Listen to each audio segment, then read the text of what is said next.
بسم اللہ الرحمن الرحیم.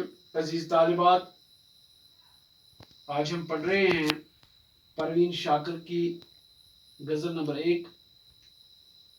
اس سے پہلے ہم نے اس کے اشعار 4 پڑھے تھے، تو آج 5ویں اشعار سے شروع ہے. عکس تو آئینہ کہاں ہے، تمثیل یہ کس جہاں کی تھی. ہے عکس تو آئینہ کہاں ہے، تمثیل یہ کس جہاں کی تھی. ہم کس کی زباں بولتے ہیں، گر ذہن میں بات دوسری تھی. ہم کس کی زباں بولتے ہیں، گر ذہن میں بات دوسری تھی.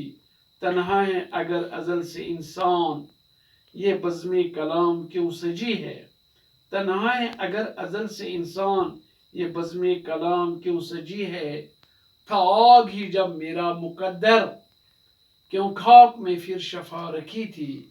تھا آگ ہی جب میرا مقدر، کیوں خاک میں پھر شفا رکھی تھی. کیوں موڑ بدل گئی کہانی، کیوں موڑ بدل گئی کہانی، پہلے سے اگر لکھی ہوئی تھی.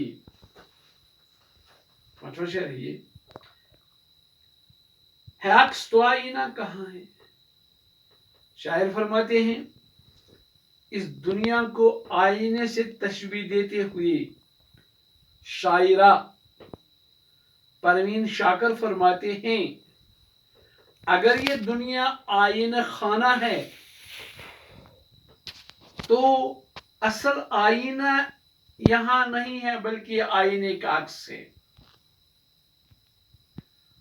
اور یہ دنیا جو ہے یہ نمونہ ہے کسی اور جہاں کی، جس جہاں میں انسان کو ہمیشہ ہمیشہ کے لیے رہنا ہے، جانا ہے. یہ جہاں اسی کی تمثیل ہے، اسی کی نظیر ہے، اسی کی مثال ہے. ہم کس کی زباں بولتے ہیں، گر ذہن میں بات دوسری تھی. شاعرہ پروین شاکر اس شعر میں صنف نازک کی لاچاری اور مجبوری کی عکاسی کرتے ہوئے فرماتی ہیں کہ اپنے ذہن و دل میں جو بات ہوتی ہے اس کا اظہار نہیں کیا جا سکتا. یعنی صنف نازک کو یہاں پہ اپنے اظہار خیال کرنے کی اجازت نہیں ملتی. ہم اپنے نظریے اور سوچ کو اپنی زبان سے بیان نہیں کر سکتے. ہماری زبان سے جو کچھ ادا ہوتا ہے وہ بسبب مجبوری اور محرومی دوسروں کا خیال اور سوچ ہوتی ہے.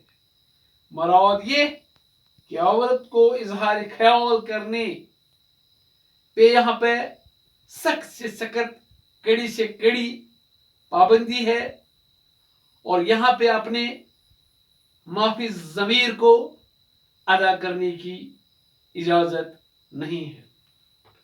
دوسرا شعر. تنہا ہے اگر ازل سے انسان، یہ بزم کلام کیوں سجی ہے. شاعرہ پروین شاکر فرماتی ہیں اگر انسان خصوصاً عورت شروع سے ہی اکیلی ہے، اس کا کوئی ہمدرد غمگسار نہیں، تو پھر یہ گفتگو سے بھرپور محفل کیوں سجی ہے. یہ محفل عورت کے اکیلے پن کو کم نہ کر سکی. یہ محفل انسان کے محض ایک گروہ کے لیے ہے. انسان بحث مجموعی اس سے مستفید نہیں ہوا. عورت کا اکیلا پن، اس کی بے بسی، اس کی محرومی اور بے کسی کسی طرح کم نہیں ہوئی. اس لیے بزم کلام کی کوئی اہمیت نہیں ہے. یہ تو انسان کے محض ایک مخصوص گروہ کے لیے ہے. لیکن عورت کو اپنا معافی ضمیر بیان کرنے کے لیے نہیں ہے۔ تھاگ ہی جب میرا مقدر کیوں خاک میں شفا رکھی تھی۔ شاعرہ پروین شاکر فرماتی ہیں کہ اگر میرا تقدیر، میرا مقدر جلنا ہی ہے، یہاں جلنے سے مطلب دنیا میں رنجیدہ رہنا، دکھی رہنا، تو پھر خاک میں شفا کیوں رکھی ہے؟ اگر مجھے ہر حال میں جلنا ہی ہے تو خاک میں شفا ہونا میرے کس کام کے لیے ہے؟ تو آخری شعر ہے کہ موڑ بدل گئی کہانی پہلے سے اگر لکھی ہوئی ہے۔ شاعرہ پروین شاکر فرماتی ہیں کہ اگر عورت کی کہانی ازل سے ہی اس طرح لکھی ہوئی ہے کہ اس کا ہمیشہ استحصال ہی کیا جائے، تو پھر عورت نے جو اپنی حالت قدرے بدلی ہے وہ کیسی بدلی؟ کیونکہ مقدر کا لکھا تو بدلا نہیں جا سکتا۔ اس سے صاف ظاہر ہوتا ہے کہ عورت کا صدیوں سے مرد کے ہاتھوں استحصال کیا گیا، اس کا مقدر نہیں تھا، کیونکہ اگر یہ اس کا مقدر ہوتا تو پھر وہ اپنی حالت میں تبدیلی نہیں لا سکتی، بہتری نہیں لا سکتی۔ عورت نے اب اپنے حقوق پہچانے ہیں اور اپنے استحصال کے خلاف آواز اٹھاتی ہے اور اس کی حالت میں قدرے بہتری آئی ہے۔ گویا یہ کہ عورت کا مقدر ہی ایسا تھا کہ اس کا استحصال کیا جائے غلط نقطہ نظر ہے۔